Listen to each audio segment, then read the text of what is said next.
Good evening and welcome to Novara Live. I'm Ash Sarkar and I'm joined tonight by Helena, aka No Justice MTG. In my head, that stands for Marjorie Taylor Greene. Is that the case? No, it stands for Magic the Gathering. I started off as a video game streamer, but here we are talking about politics every day. So Magic good the to be here. Gathering is a gateway drug which will inevitably lead to socialism. Coming up on tonight's show, the director of the Al-Shifa hospital in Gaza has been arrested. The Dutch far right have claimed a surprising election victory, and Gary Lineker is once again at the centre of a media storm, this time over Palestine. The 4 day pause to Israel's bombardment of Gaza is due to start tomorrow morning. Brokered by Qatar, a spokesperson for the country's foreign ministry today gave some details of how it would work. The beginning of the pause will be 7 a.m. Friday, the 24th of November, and it will last, of course, as agreed, for 4 days. And the first batch of civilians to be released from Gaza will be around 4 p.m. of the same day.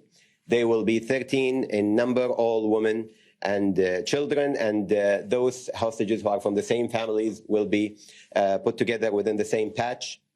Obviously, every day will include a number of civilians, as agreed, to total 50 within the 4 days. The communications that took place and the meetings that took place all through yesterday went on until early morning today with the Egyptians and the parties of the conflict present here in Doha.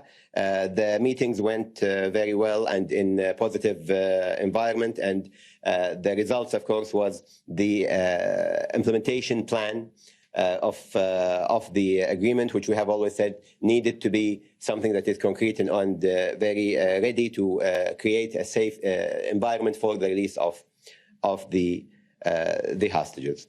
Asked about the prospects of a permanent ceasefire, the spokesperson said this: "What we have felt is that they are committed to this highly. Our aim is to reach this agreement and to pave the way for more pauses that can put an end to this war that everyone is suffering from. Hopefully, the end will be very soon, and we need to build this and that in order to reach a lasting, permanent ceasefire." The truce may begin tomorrow, but today hostilities have continued. Israeli troops have now arrested the director of the Al-Shifa hospital in northern Gaza. According to Israel, Mohammed Abu Salmiya has been taken for questioning by the Shin Bet Internal Security Agency. The arrest came after they discovered, quote, evidence showing that Shifa hospital under his direct management served as a Hamas command and control center. The Palestinian Health Authority says another doctor and two nurses were also taken into Israeli custody. The medics were reportedly detained while traveling in a World Health Organization convoy, evacuating patients from the Al-Shifa hospital to the south of the Strip. Speaking to CNN, Israeli military spokesperson Peter Lerner said this about the arrest: "He was in a constant state of denial, saying it doesn't happen. How could a general manager of the hospital not know about the extent of the tunnel system? We need to see exactly what he can share with us about his knowledge." A constant state of denial about the tunnels. A bit like Israel, then, who actually helped build them. That's a fact we've repeatedly reported, but which was confirmed on CNN earlier this week by former Israeli Prime Minister Ehud Barak. The detention of Dr. Abu Salmiya and his colleagues marks another potential breach of international law by Israel. Medical personnel are protected under international humanitarian law, though they can lose this protection if they commit, quote, an act harmful to the enemy. And we shouldn't be fooled by the words arrest or detention here. Abu Salmiya has been taken into custody by an aggressive military force and handed to Israel's security services. There is unlikely to be a time limit to how long he can be held, nor will his location be necessarily revealed. And the IDF has been repeatedly accused of abuse during the interrogation of detainees. The convoy that Abu Salmiya was traveling in prior to his arrest was one of the many slowly evacuating the Al-Shifa hospital. The Palestinian Red Crescent Society has now evacuated 190 wounded and sick people, their companions, and a number of medical teams from Al-Shifa hospital. They have been moved to hospitals in the southern part of the Strip, but many patients and medical staff still remain in Al-Shifa. The evacuation has been slow and careful, with Palestinian Red Crescent reporting this. The evacuation process lasted for almost 20 hours as the convoy was obstructed and subjected to careful inspection while passing through the checkpoint that separates northern and southern Gaza, hence putting the lives of wounded and sick people in danger. Conducting humanitarian operations in Gaza is, however, not safe, even for international aid agencies.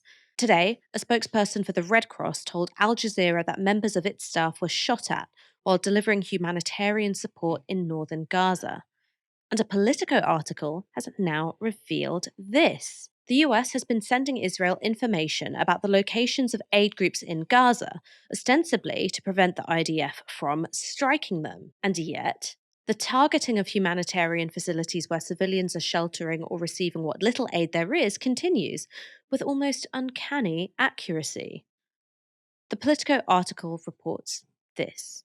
Soon after Hamas attacked Israel on October 7th, aid groups in Gaza sent their coordinates to the United Nations using a long standing arrangement called the Humanitarian Notification System to prevent incidental attacks on civilians. HNS was used by Israel during the 2014 war with Hamas in Gaza. It is just one of several such systems that exist in conflict zones around the world. But last month, as aerial bombardments ratcheted up in Gaza, aid groups searched for additional communication channels to share their GPS coordinates and information about their work, including calling senior US officials and members of Congress, hoping that Washington would help protect their workers, two of the people familiar with the matter said. However, as Washington engaged with the Israeli government about the locations of aid groups' offices, guest houses, and medical facilities, attacks on aid workers continued. Helena, looking at the airstrikes in the context of the director of the Al-Shifa hospital being arrested, is Israel trying to signal its impunity? Like, is the point of this to communicate that all civilian infrastructure and civilians are fair game and international organizations aren't capable of protecting them? I think for long parts of this conflict, we have seen the desire of people in the Israeli state and people who are trying to facilitate the pro-Israeli narrative around this conflict have continually tried to undermine international organizations and the things they say and what they do. Ever since the UN has been calling for a ceasefire, Antonio Guterres has been pretty pretty clear that he would like there to be a ceasefire moving forward. There has been constant rhetoric trying to undermine the role that the UN is playing in trying to mediate some of this conflict, or at least trying to mediate the hostilities that's continuing in this conflict. And Israel has been very unhappy with this. There's plenty of times that we've seen, I don't know if anybody else remembers these things, and people trying to say that, well, the UN is in support of Hamas, or the WHO is in support of Hamas, or the Red Cross is in support of Hamas, or in league with Hamas. These are things you continually hear from people on the pro-Israel side. Someone whose name I won't mention tweeted something essentially of that manner, that everybody else is in league with Hamas, parroting her Hamas narrative. I think it was Yair Lapid himself who even said, if you get a balanced coverage, that favors Hamas, right, in terms of what these international organizations are saying. And so continuing this way in which that they have not only attacked the sites that belong to international organizations and arresting people like the director of Al-Shifa from a convoy being run by an international organization. I was also reading in Al Jazeera today that they obstructed a WHO convoy leaving through the humanitarian corridor itself, so that they can try and essentially go through the people who are there to ensure that what they say is the idea that these people might be sheltering within these humanitarian institutions. And again, you've mentioned in the segment already, that's something that we've seen happen time and time again as attacks close to these, and indeed killing plenty of officials from these international organizations is seen, and hence why these arrests have come from within. But what I would say as well on top of that, what it does show to me is some level of desperation, some level to which that there's a frustration that the narrative that they've been trying to spin about Al-Shifa hasn't really been sticking from the kind of information that we've seen so far. And we have basically seen already that Shin Bet's entire information and intelligence around their desire to find this command and control center underneath Al-Shifa essentially all comes out of the information that they did already have about the fact that they had already built tunnels and bunkers underneath Al-Shifa, presumably for additional hospital capacity. Now, that's not to say that those haven't been used for military purposes, but of course, any response on Al-Shifa has to be proportionate. And unless they can give us evidence that shows some level to which what they have done is proportionate, I will hold my reservations on what they have done so far in terms of the evacuation from Al-Shifa. And so trying to arrest the director of the hospital, to get him to essentially confess to there being a command and control center. It seems to me that's the reason why they would have detained him in such a manner. But we have seen how little evidence that they've given and how the rhetoric has decreased, where it started off, right? It started off as a command and control center. Then it got downgraded to a command and control node, and actually the command center is in Han Yunis. So we need to go even further south on the exclusion zone and make sure the exclusion zone is even further in terms of where Palestinians in Gaza aren't allowed, which is a very significant change in rhetoric on that. And then from a command and control node, it became, we found some guns and a laptop. And now it's, actually, there is underground tunnels in a bunker, but we built it. And when they've shown us the footage, they have shown us some beds and a toilet and a sink, which again, to me, doesn't scream command and control center in such a way as would necessitate the detention of this particular director of the evidence and the information that we've seen so far. So it sounds to me like they want to be able to use him to further the intelligence they have, and not on the basis of the intelligence that they already have and have been using so far. The number of people killed in Israel's bombardment of Gaza is staggering. The health ministry in Gaza has now said that it can no longer count the dead as the Strip's health service has collapsed. Yesterday, its counterpart in the West Bank put the death toll at 13,500, but they too have now stopped reporting figures. So, what could possibly even begin to justify Israel's slaughter of so many men, women, and children? Well, there's one argument we've heard time and again. Above us, patient, wounded, doctors, all being a human shield.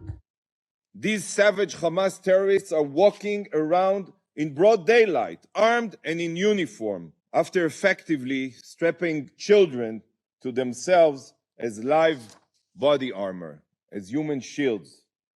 And of course, what separates Israel, the United States, and other democracies when it comes to incredibly difficult situations like this is our respect for international law and, as appropriate, the laws of war.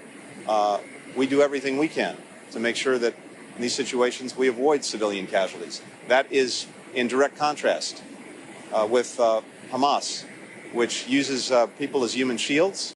I want to draw your attention to the US Secretary of State Antony Blinken's words at the end there. What separates Israel from Hamas is they don't use human shields, which, after all, is a war crime. But Blinken's argument isn't supposed to be just a legal one. It's also meant to be a moral one. We're supposed to understand from it that Israel occupies a higher moral ground than Hamas, because Israel doesn't use the bodies of civilians to protect its fighters. Except, it's just not true. I'm going to show you some footage that emerged earlier this month, apparently filmed in the occupied West Bank. According to reports, the video shows IDF troops using a bound and blindfolded Palestinian man as a human shield in a refugee camp near Hebron. Now, we can't verify that video, but there's decades of evidence showing that Israel does, in fact, use civilian Palestinians as human shields, and many of them have been children. This 2004 report from Israeli newspaper Haaretz reports that a 13-year-old Palestinian boy was used as a human shield by Israeli border force. The boy, Mohammed Badwan, was strapped to the hood of a jeep by the border police to protect it from stones being thrown by youths. At the time, this photo of Mohammed was taken and shared by the group Rabbis for Human Rights. Rabbi Arik Asherman was a witness to the event and gave this report to Reuters. There was another Palestinian man there and this young boy who was strapped to the screen which was protecting the windshield of the Jeep from rocks. He was strapped by one hand to the Jeep. He was there trying unsuccessfully to hold back the tears shivering from fear.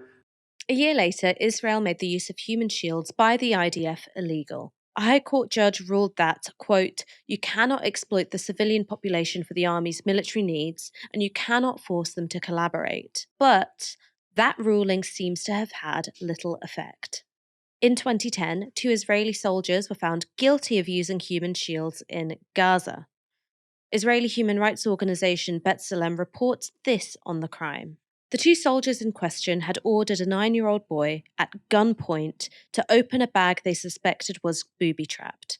Despite the gravity of their conduct, putting a young child at risk, the 2 were given a 3-month conditional sentence and demoted from staff sergeant to private, some 2 years after the incident took place.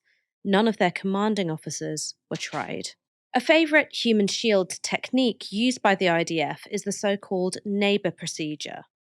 Breaking the Silence is an organisation of veteran IDF soldiers working to end the occupation. They publicise the testimonies of soldiers who are deployed in the occupied territories.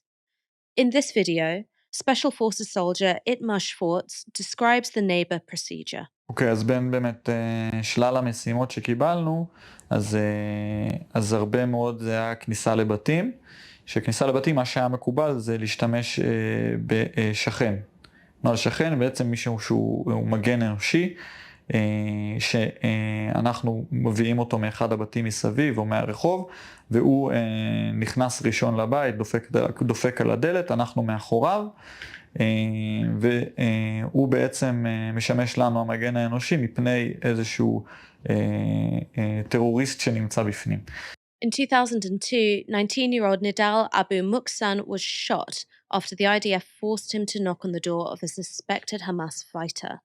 This B'Tselem report is from 2017. This time, the IDF reportedly used a mother of 5 as a human shield while they attacked mourners at a funeral. Manal Awad was watching from her roof when the Israeli police attacked the funeral.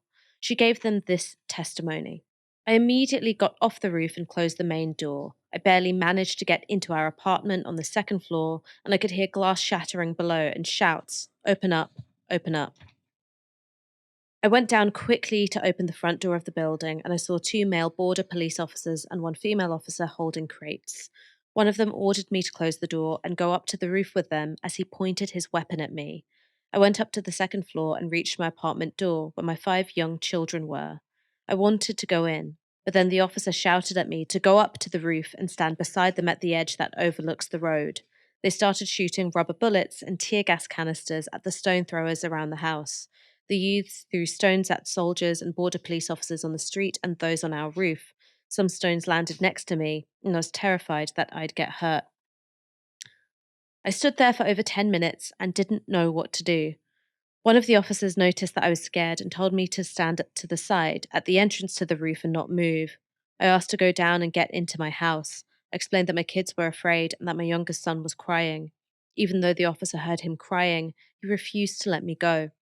I asked both him and the female officer several times, but they refused. I kept standing there for over an hour. The officers fired, and the young men threw stones. In 2022, B'Tselem reported on another case of Israeli police using human shields. Israeli officers used the family members of a suspected militant, Mahmoud Mareb, as a human shield in Jenin. B'Tselem reports that during an exchange of gunfire with the suspect and other Palestinians, the Israeli officers did this. They stood his father, Mohammed, and his sister, Ad, between the military jeeps and the armed Palestinians who were firing at them, leaving the 2 unprotected and exposed to gunfire.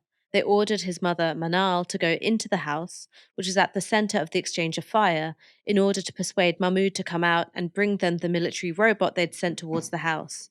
And finally, after Manal failed at the task they had assigned her, they ordered his grandmother to go inside too, to try and convince Mahmoud to turn himself in. Mahmoud's sister, Ahed, was just 16 years old at the time. She gave this testimony to charity Defense for Children International, Palestine. حطوني كدرع بشري قبال جب. صار إطلاق النار علينا من كل الجهات. طبعا هم على الجب، الشباب المقاومين ما بيعرفوا إني أنا قبال الجب. الجنود كتير خافوا، فاتوا على الجب وأنا بدي أحاول أحمي حالي. لما كنت أحاول أحمي حالي أنزل راسي أرفع، كل ما أنزل راسي يحكي لي ارفع. هو كان يعني إنه حسيت إنه هو بيحاول إنه يقتلني، مش بده يحميني. كل ما أنزل راسي يحكي لي ارفع، أتخبى يرد يحكي لي ارجع. أصير أحكي معهم يصيحوا علي يحكوا لي اسكت إرهابي كذاب، يعني كتير حكي. وضليت قاعدة وكل ما أعمل يحكي لي ارفع، يعني ما يخلينيش حتى أحمي حالي. Accusations against the IDF of abusing Palestinian children have continued into 2023. By May this year, long before October the 7th, Israeli forces were accused of using 5 Palestinian children as human shields. 2 of them were toddlers. In a refugee camp near Jericho in the occupied West Bank, Israeli soldiers surrounded the house of the Shalun family, ordering the father Maher to come out. He refused. The Palestine branch of Defense for Children International reports what happened next. While Maher stayed inside, the others complied and went outside. Israeli forces then threatened his sons Nidal, 9, and Karam, 11, in addition to his twin nephews Ahmad and Mohammed, both 2 years old, and forced them to stand in front of Israeli military vehicles, while Israeli forces fired tear gas canisters, stun grenades, and live ammunition at Palestinians confronting the group of soldiers. The report goes on to say this. One soldier ordered mother Samia to put her 2-year-old nephew Mohammed on the ground and raise her hands. Mohammed cried as an Israeli military dog approached him, and as Samia lowered her hands to move him away from the dog, the Israeli soldier put his gun to Mohammed's head, saying, "Move again, and I'll shoot him." Mohammed's twin brother, 2-year-old Ahmed, was brought outside by his adult cousin, Mohammed. An Israeli soldier instructed Mohammed to lift Ahmed up and hold him in front of the group of Israeli forces. When he tried to lower Ahmed to protect him, an Israeli soldier ordered Mohammed to keep Ahmed raised and threw a stun grenade at his feet. Ahmed cried for the entire 2 hours. Defense for Children say they have documented at least 30 cases of the IDF using children as human shields since 2001. All except one of those cases have taken place after the 2005 High Court ruling banning the practice. Helena, the idea that Hamas uses human shields has been a central part of the media framing of this war. So why haven't we heard once about Israel using literal human shields, some of whom are children? Well, since the start of the conflict, I've mentioned before, the Hasbara narrative has been to try and emphasize the similarities between Israel and Western nations, this international Western democracy that is the only democracy in the Middle East, for example. That's the phrase, the canard that we keep hearing over and over and over again, is to fit into this kind of propaganda being used to paint it as being the outpost of the West in the Middle East. Well, that's obviously the case, but in the nice way that they would like it to be painted as. And the way this is done in the West is to paint the conflict as one between uncivilized barbarians and the civilized people of Israel. And so if you can then find, and if you can justify and look at the difference in the way that we treat the usage of human shields by both sides of this conflict, if you can report on the use of Israel engaging in the same kind of tactics as what militants from Hamas is using, that narrative breaks down and it becomes these two powers who are again struggling for what is land and territory, and not indeed this ideological battle between good and evil that is trying to be painted as for Western audiences to be able to view. And this is when you can see the damage and the casualties that's been caused by the IDF in Gaza. The only way that you can ever justify something like that happening is by painting and narrativizing that threat as some kind of unique evil that means that the kind of attacks that we've seen can in any way be justified. Not only have we seen tens of thousands of people killed and pieces of civilian infrastructure being attacked, there's also stories now coming out where Gaza is close to starvation. This pause is happening when it is, given that consequence. But there's been outbreaks of diseases that have been caused by lack of civilian infrastructure, on top of the continual blockade, the continual siege, the continual occupation, which has destroyed these people's living standards continually, even outside of this conflict, which again barely gets reported on in the Western narrative, because it would, under the same kind of lens that we've seen, disrupt this civilized people versus barbarians narrative that is the way in which that Israel will paint its military operation to the West to justify the things that they do. It's also worth noting as well that a lot of these things are being carried out in the West Bank, which has been summarily forgotten by huge amounts of the Western media and Western press since the start of this conflict too, where loads of people have been killed by the IDF already, and we barely hear about it. Because again, that would paint the idea that the IDF are not just these entirely benevolent people who are stuck in a conflict that they were forced into, and are indeed an occupying force that have continually dehumanized and depersonalized people of Palestine, whether they live in Gaza or indeed whether they live in the West Bank. The only time I've heard this being mentioned specifically was Mashal Hussein on the BBC asking Elon Levy about attacks in the West Bank, and Levy refused to answer.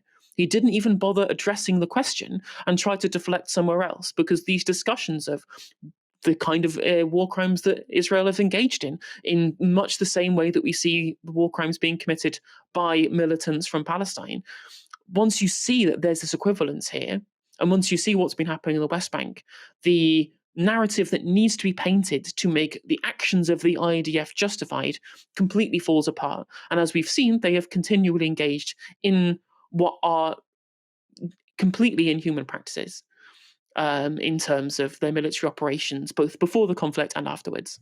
I think you make a really important point there, which is if you examine the actions of the IDF, you realize that what we're looking at is very different from how it's being presented in the media. So, how Israel and Palestine is presented in the media is as if you've got two warring neighbors, and one of those neighbors is an army, and there are debates about the proportionateness of the use of force by that army, and the other neighbor is, terrorists. And so you present it like that, and you obscure two things. One is that you're not talking about two neighbors. You're talking about an illegal occupation and a blockade of a civilian population. Two, you're looking at a state with expansionist ambitions, i.e., the state of Israel wants to expand its settlements in the West Bank. And I think it's quite reasonable to suggest that the end game of what's going on in Gaza is ethnic cleansing and perhaps annexation. And three, the actions of the IDF are more consistent with the kind of occupying forces and colonial activities that we've seen throughout history, rather than an army which is abiding by international law and the rules of warfare in a conflict with a neighbor which is somehow its equal. Or if not its equal, is it's inferior in moral terms because it's terrorism. It's not, the army of a sovereign nation. And so I think that that's why you have to obscure things like the use of human shields. I mean, these are the kinds of abuses which won't be unfamiliar to those who've studied the conduct of the British in Ireland, for instance. And I think that this sort of wholesale terrorism of civilian populations, Palestinian populations, the use of civilian human shields, it would have made the black and tans very proud. The far-right Party for Freedom has emerged as the surprise winners of yesterday's Dutch elections. Geert Wilders could become the country's next prime minister if he's able to persuade other parties to support him. Wilders' party secured 37 seats, beating the Left Greens alliance into second. The incumbent VVD, a centre-right party previously led by outgoing Prime Minister Mark Rutte, came third. Frans Timmermans, leader of the Left-Green alliance, attempted to reassure Dutch minorities of their place in the country after the electoral success of the Anti-Immigration Party for Freedom. This is from The Times. He called for a left-wing fist to defend democracy, immigrants and refugees against the hard right. If you meet someone who wonders after tonight, do I still belong here, then say yes very clearly, he said. It doesn't matter to us where your cradle was. You're welcome in the Netherlands if you flee from war and violence. That will never change for us. What happens next? The Dutch parliament is based on proportional representation, meaning that outright majorities are just not a thing, and horse trading between parties to put together coalition deals are commonplace. This is from The Guardian. In order to form a majority, something the parliamentary website describes as a complex and exciting process, the leaders of political parties appoint a scout to start talks. Within a week of elections, the sitting parliament appoints an informateur to carry out detailed negotiations with the most likely candidates. If there's a potential alliance, the formateur, probably the next prime minister, concludes talks, divvying up cabinet and ministerial posts according to parties' number of seats and policy preferences. They sign a coalition agreement, typically as thick as a Charles Dickens novel, present their plans in parliament, and have a vote of confidence. It could be months before we know whether Geert Wilders, the leader of the largest party, will get to head up a government, and his opponents might team up to stop him. This is from The Times. Theoretically, there could be an anti-Wilders coalition led by Timmermans with the VVD, NSC and Liberals, but such a formation would be very unstable on issues from migration to climate change. The outgoing government led by Rutte was a fragile four-way deal that ultimately collapsed due to a combination of policy disagreements and political scandal, when thousands of benefits claimants were incorrectly accused of fraud and were made to pay restitution. So, who is Geert Wilders, the man who could be the next Prime Minister of the Netherlands? Wilders began his political career on the centre-right, but was expelled from the party with whom he initially became an MP and set up the much more right-wing Party for Freedom. In 2016, he was found guilty by a Dutch court of inciting hatred against immigrants, having led a chant at one of his rallies calling for fewer Moroccans in the country. In 2011, he called for a, quote, towel head tax on Muslim women who wear the veil. Wilders promised in his 2016 manifesto to ban all mosques in the Netherlands and to ban migrants from Islamic countries.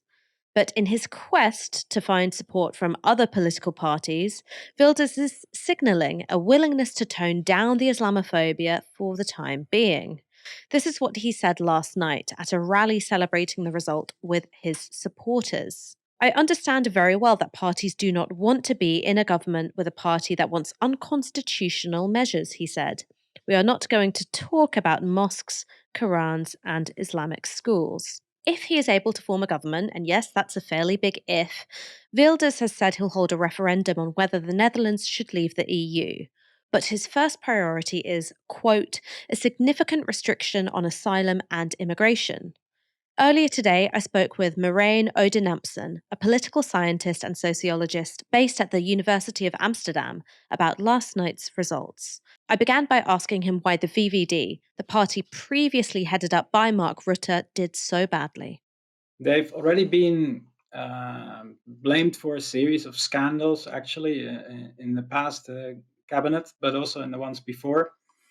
And they also had what is now believed to be a very terrible strategical decision, and that is to have this campaign focused on immigration. So they broke up the coalition government this summer over the issue of immigration, and they believed that with a campaign on immigration, they would be able to get enough voters to overcome actually quite widespread anger towards the VVD for these past crises. And that strategy has played right into the hands of radical right-wing PVV led by Geert Wilders. We can see how strategically campaigning on immigration would benefit a far-right, has been described as xenophobic man like Geert Wilders. But was his campaign all immigration, or did he try to capitalize on wider discontent as well? Yeah, in the Netherlands as well, there is a cost of living crisis associated, of course, with the war in Ukraine and the high energy prices and inflation. So Wilders has also said some things about that and really capitalized on that, but he always adds a kind of ethnic framing to these problems. There is a housing crisis in the Netherlands. But according to Wilders, it's mostly the immigrants that are responsible for the lack of affordable housing for people. And this is the general analysis of Wilders, is that once we get rid of asylum seekers and immigrants, there will be a lot more money for the Dutch population. So the problem is that the Dutch population isn't being treated as favorably as immigrants and expats. And if we don't spend all that money on climate and other kind of left-wing hobbies, then the white Dutch population would be much better. Viktor Orban was very quick to tweet his congratulations to Geert Wilders. So was Marine Le Pen. Does he have deep connections to other far-right or other nationalist figures in international politics? Or is it just a case of they're happy to see someone stand on a similar kind of platform that they themselves would campaign on? Yeah, Wilders has had, his most important connections are actually with the Israeli right wing and with some neoconservatives in the US who have been important funders of his party. Lately, there's also been some rumors of connections with Russia. But he's a very kind of nationalist, inward-looking person, I would say. He hasn't really been to the kind of international far-right conferences that we've seen in the past years. His message is also like really focused on the Netherlands. You mentioned the fact that Wilders takes a lot of political inspiration from Israeli nationalists. Early in his political career, he went on a visit to Israel and said that he was quite inspired by the state of Israel in terms of counter-terrorism. So is there a sort of influence between what he saw in Israel and how he thinks the Dutch state should approach its own minorities, and in particular, the Muslim minority in the Netherlands? This goes way back with Wilders. So if you look at his ideological development, he rebelled against the VVD. He used to be a politician for the VVD. This is a right-wing liberal party that has been in power for a long time now in the Netherlands. In power meaning in the Dutch coalition system that they were the biggest smaller party. And he has developed a kind of a Dutch clash of civilizations theory and argues that we are in a kind of epochal struggle against Islam, which he doesn't see as a religion, but as a political ideology.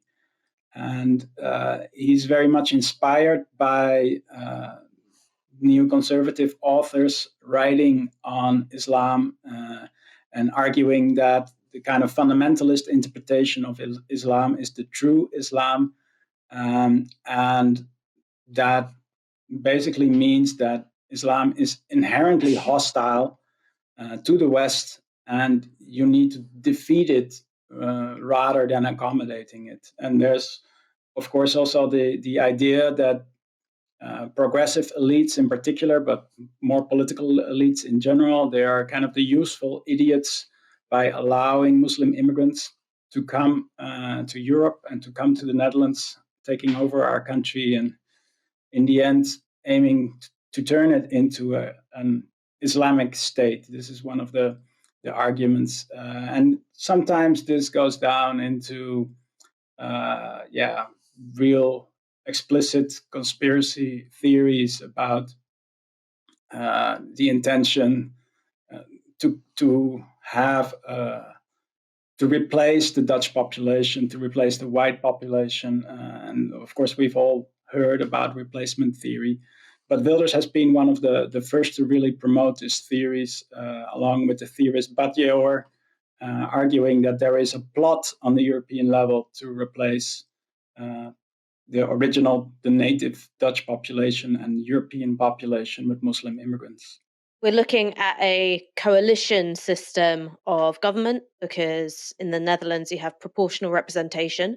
So what's the likelihood that Wilders will be able to put together a coalition that would enable him to head up a government? Who might be his allies and what are the obstacles?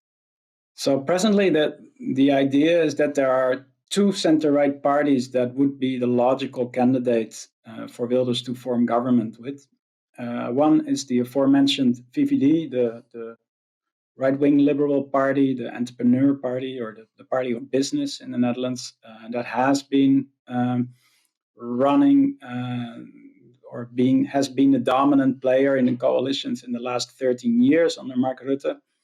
And there is a new Christian Democrat party called NSC, the New Social Contract, led by Pieter Omtzigt. And together they would be able to form government. And there has been kind of mixed signals coming from these center-right parties, saying that they wouldn't want to be in a government with Wilders as prime minister, but at the same time not closing the door altogether and saying that they need to basically accept the responsibility to rule this country.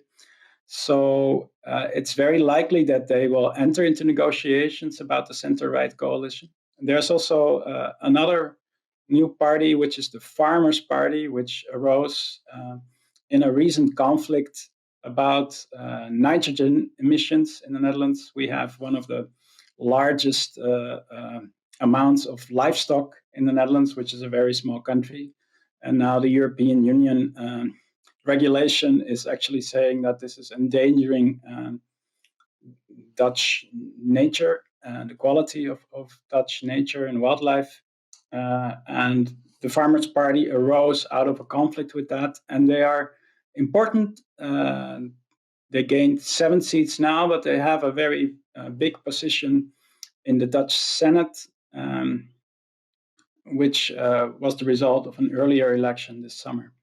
So those are the parties, and the likelihood that they will engage with Wilders, and I think that they are a bit in a quandary. They are, of course, not happy to rule with Wilders. It will probably be a very conflictuous government. There's been commentators that point out that everybody in Wilders' party, most of the people he has, are not very capable people. He is known to be the only one to make decisions in his party. There's no internal democracy. And most people don't really do all that much while they're in his party, and they're not allowed to oppose him.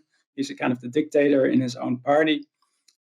So the question is whether this party could rule with other parties. So there are people predicting that this might turn out to be a very fragile coalition if it will go ahead. And this would be, of course, for the center-right, also one of the major incentives to rule with the PVV is to show that it cannot deliver on its promises and that they instead will be able to. At a rally last night, Wilders indicated that he'd be willing to mellow out on the Islamophobia if it would mean that he could find coalition partners.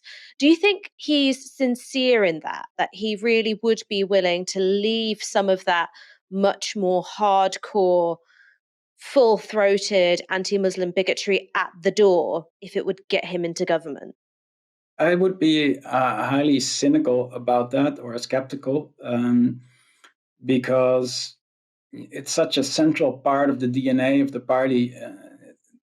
The PVV is actually known to be almost a one-issue party because the Islam has been such a central issue. So he said that he will not take up the unconstitutional elements of his party program. But then there will be other ways, to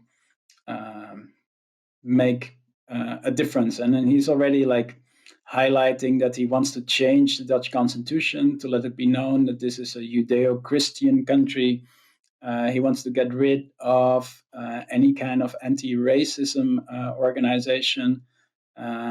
He will definitely find ways of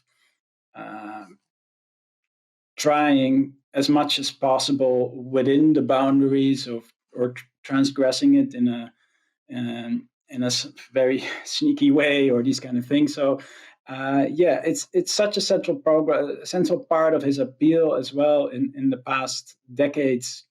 I don't think it's going to completely disappear. Helena, how important do you think the wider European context is when you're considering the Dutch election results? So I was looking into the kind of swings that we saw in this Dutch election.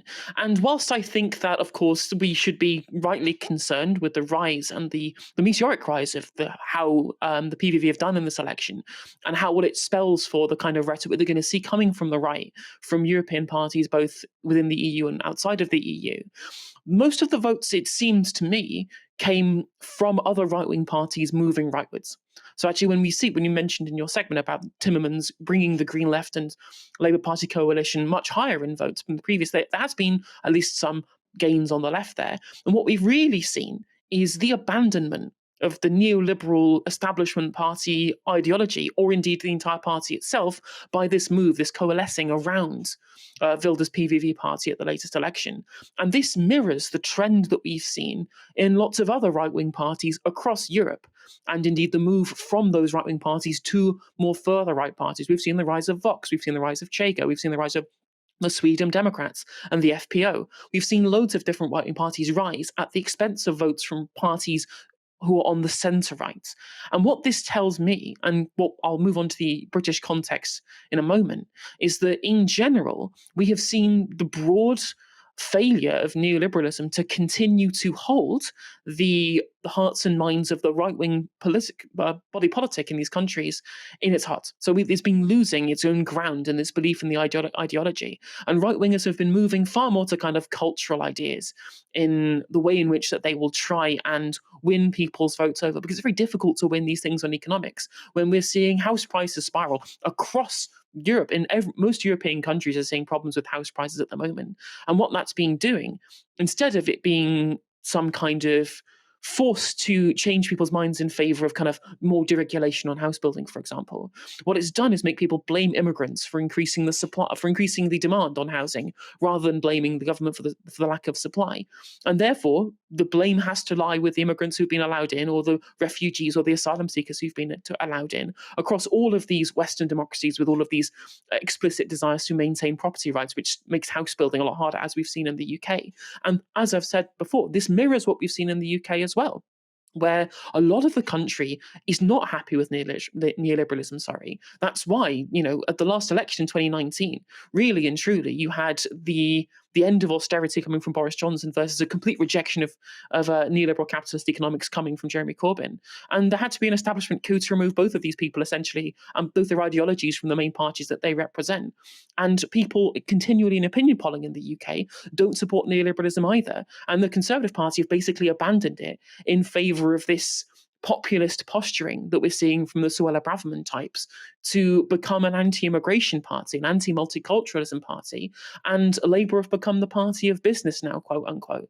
So what we're really seeing broadly is a dissatisfaction with how right-wing parties are managing the economy, and a shift of rhetoric towards cultural conservatism.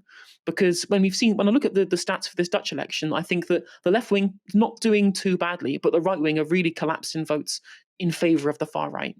Another day, another Owen Jones-related scandal on Twitter. And yet, the sweet release of death never comes. This time, it's because Gary Lineker, Match of the Day pundit and crisp aficionado, committed the cardinal sin of sharing an interview that Owen Jones conducted with Raz Segal, an Israeli associate professor of Holocaust and Genocide Studies at Stockton University. In the interview, Segal cites international law and historical precedent to argue that what's going on in Gaza is a, quote, textbook genocide. Here's an example of his reasoning. Now, the case of Israel's attack on Gaza is actually very unique. It's actually exceptional, I think, in a number of ways, but it's unique in the sense of discussing it as what I think it is, that is genocide, because the intent is so clearly articulated, right?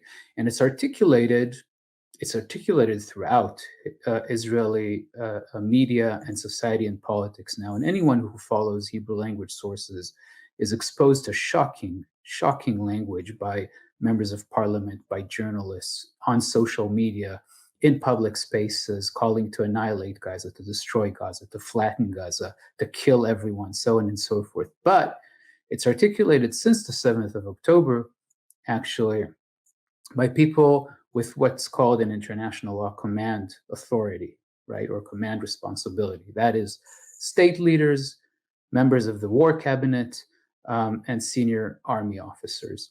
And here we have dozens of pieces of evidence so far of people with command authority. And we can, we can name a few key examples in a second. But I want to just emphasize also that the issue of intent here, there's two additional things that are important to note. One is that it also comes in the Israeli case with a lot of dehumanizing language, right? And we'll refer to that. So there's intent to destroy, but the intent to destroy here is also accompanied with explicit dehumanizing language.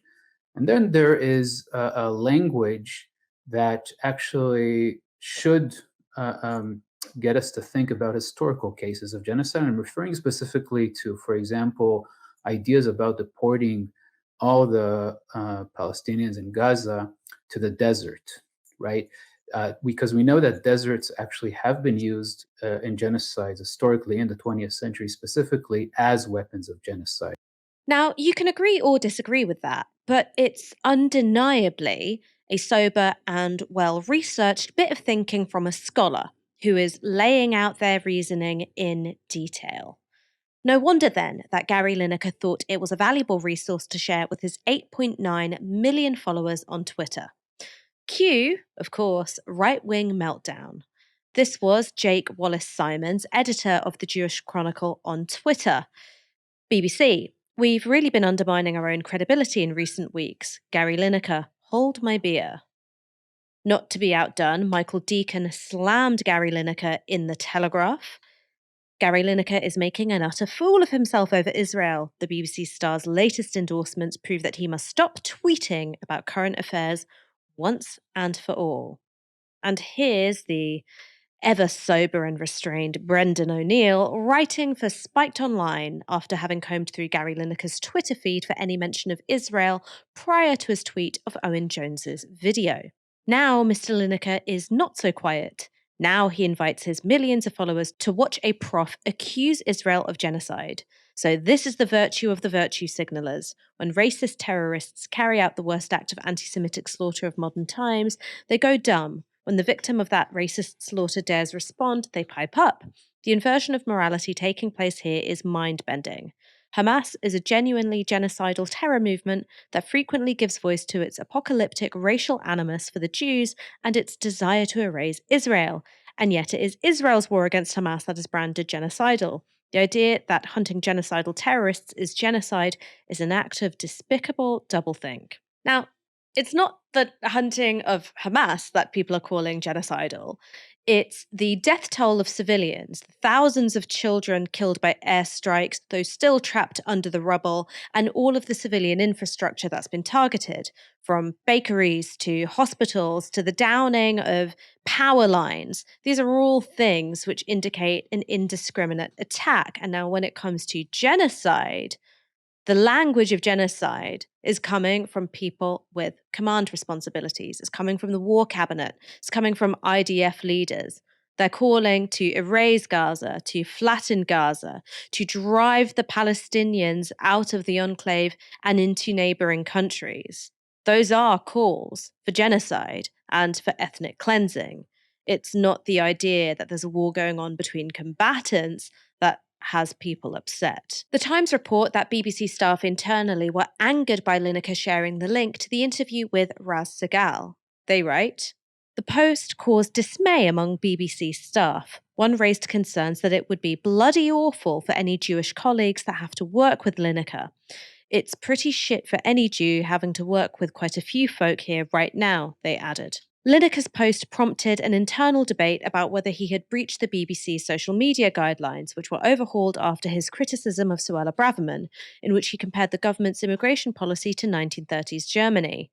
The guidelines say that all staff should respect high standards of civility and refrain from attacking political parties or politicians.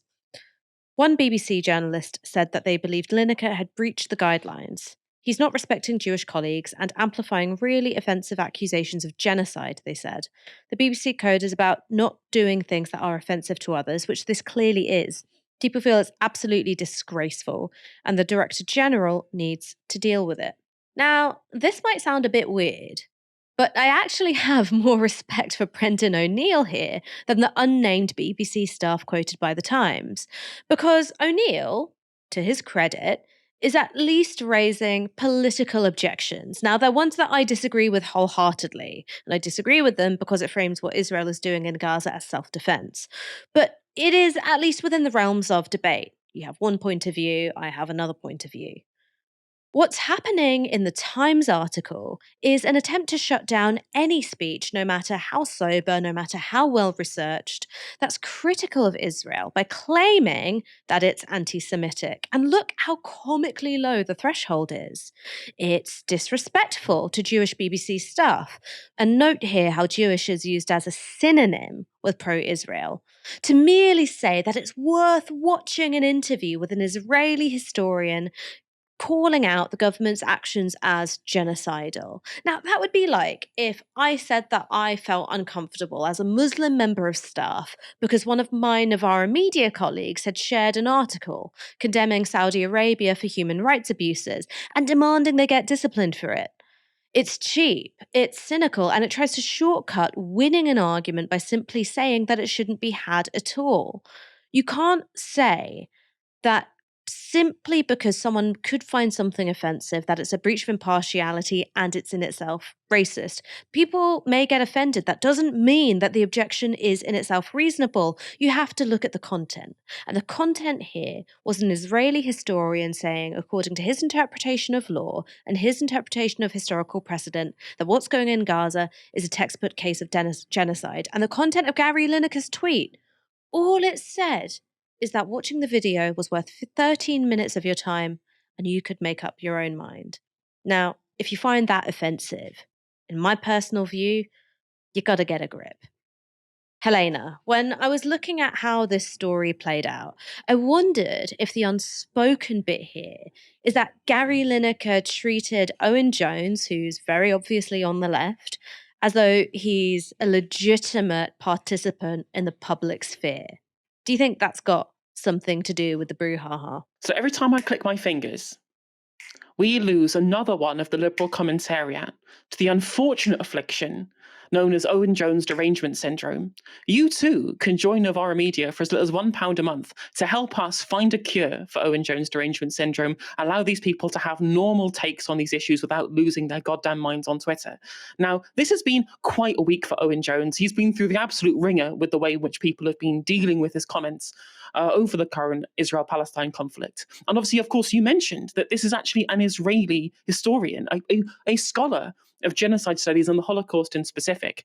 If Gary Lineker was just sharing this person expressing their opinions out of the context of Owen Jones, there would no one at all would have been having any of the reaction they've had right now. But the fact that Owen Jones did the tweet and is on screen, despite the fact that he says nothing throughout all 13 minutes of that because it's being done by an actual academic scholar, that's the only reason why they're getting mad about this, the fact that Owen Jones is included in it at all. Now, this isn't the only time this week where Owen Jones has been attacked for something that he's put out on the internet about the Israel-Palestine conflict. So I'm just going to go over a few of the things that people have got mad about Owen Jones on Twitter about. The first one was when a Taliban parody account was in his replies. People were trying to claim that he was somehow being agreed with by the Taliban. He retweeted somebody else, quote tweeting Der Spiegel, saying that the kind of anti-Semitism we're seeing is something that we've never seen before. And as an Israeli, as a Jewish person saying, you a German magazine saying we've never seen any type of this anti-Semitism before? Are you sure about that?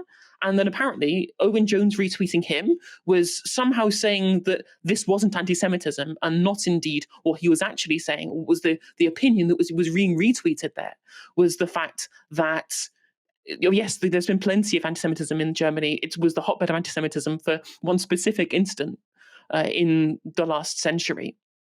Then after that, he tweeted out a video of Al-Shifa hospital where the security footage showed members of the Hamas militant groups bringing in hostages for treatment. And people then thought that he was saying that Hamas was some humanitarian institution just looking after people because that's their duty, and not indeed picking up on the fact, a literal Oxford professor, no less, couldn't pick up on the fact that maybe the Hamas would not have any use for the hostages if they died, right? The leverage kind of disappears there. So they thought that Owen Jones was being positive about Hamas and not giving some kind of neutral discussion on the reason as to why there would be hostages being treated in Al-Shifa. And then at the most surreal point of all of this, an ex-Labour MP quote tweeted Owen Jones saying to Dan Hodges that maybe it's bad when children die, then added The Guardian saying that Owen Jones should be fired. This man breaks people's brains. None of the takes that he's given here are in any way objectionable. Yeah, how dare Owen Jones care about dead children? What a monster, right? How dare he bring on an Israeli academic to talk about what, to anybody who has eyes and who can articulate themselves, who can look at evidence in front of them and see that under any definition, what Israel is doing is at least ethnic cleansing, if not a genocide. And then they just lose their minds because Owen Jones is doing it. Why they lose their minds? Is it because he still radiates twink energy at age 39? I have no idea. That could be, other than that, the only other explanation, the more likely one probably, is that they managed to browbeat anybody who represents the genuine left out of political discourse, apart from Owen Jones. He's the only one who's escaped their ire. And he is a constant thorn in their side, providing a different analysis than their received wisdom within the liberal commentariat. One last comment I would make, though, about that spiked article by Brendan O'Neill. You'd think somebody writing in an online journal that used to be called Living Marxism might want to take a more materialist analysis of the situation in Israel and Palestine, and that maybe it's very difficult to equivocate between an established country with one of the most advanced militaries in the Middle East carrying out an occupation for 75 years and a blockade who brutalizes many innocent people with complete impunity. Might be not indeed equivocal, whilst the actions of October the 7th by Hamas and PIJ are utterly indefensible. The idea that somehow that means that you therefore can't call out Israel for engaging in far worse materially than what Hamas and PIJ did on October 7th over the course of the last 75 years seems a bit of a misstep, considering the roots of the publication that Brendan O'Neill is writing in there. Just a thought. I was really disappointed to see so many comments in the YouTube chat making fun of Owen Jones' derangement syndrome. It's a real disease, it's very serious, and there's no known cure. But we at Novara Media are carrying out tireless research to find a vaccine. And if you want to support that crucial work, go to novaramedia.com/support and become a supporter. We ask for an average of 1 hour of your wage per month or as much as you can afford. And maybe one day, together, we can find a cure for liberal commentariat brain rot. Thanks, Helena, for joining me tonight and raising awareness of this terrible affliction. No worries, it's been a pleasure as always. Thank you for having me. And thanks, everyone, for watching this evening. Come back tomorrow, same time, same place. This has been Novara Media. You've been watching Novara Live. Good night.